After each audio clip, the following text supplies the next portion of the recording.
ఒక టైం పెట్టుకుని ఈ టైం నుంచి ఈ టైం వరకు నేను ప్రార్థన చేస్తాను, ఉపవాసం ఉంటాను, ప్రభు సన్నిధిలో కనిపెడతానని దేవుని సన్నిధిలో గడిపేదే ఉపవాసము.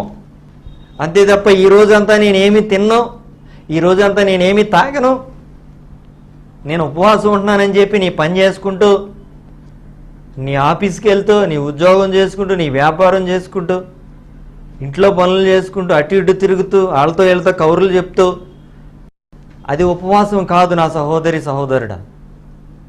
అది నిరాహార దీక్ష.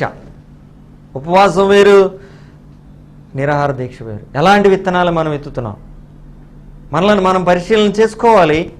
దేవుని యొక్క వాక్య వెలుగులో బైబిల్లో ఎంతోమంది ఉపవాస ప్రార్థన ద్వారా అద్భుతమైన ఫలితాలు చూసిన వారు ఉన్నారు.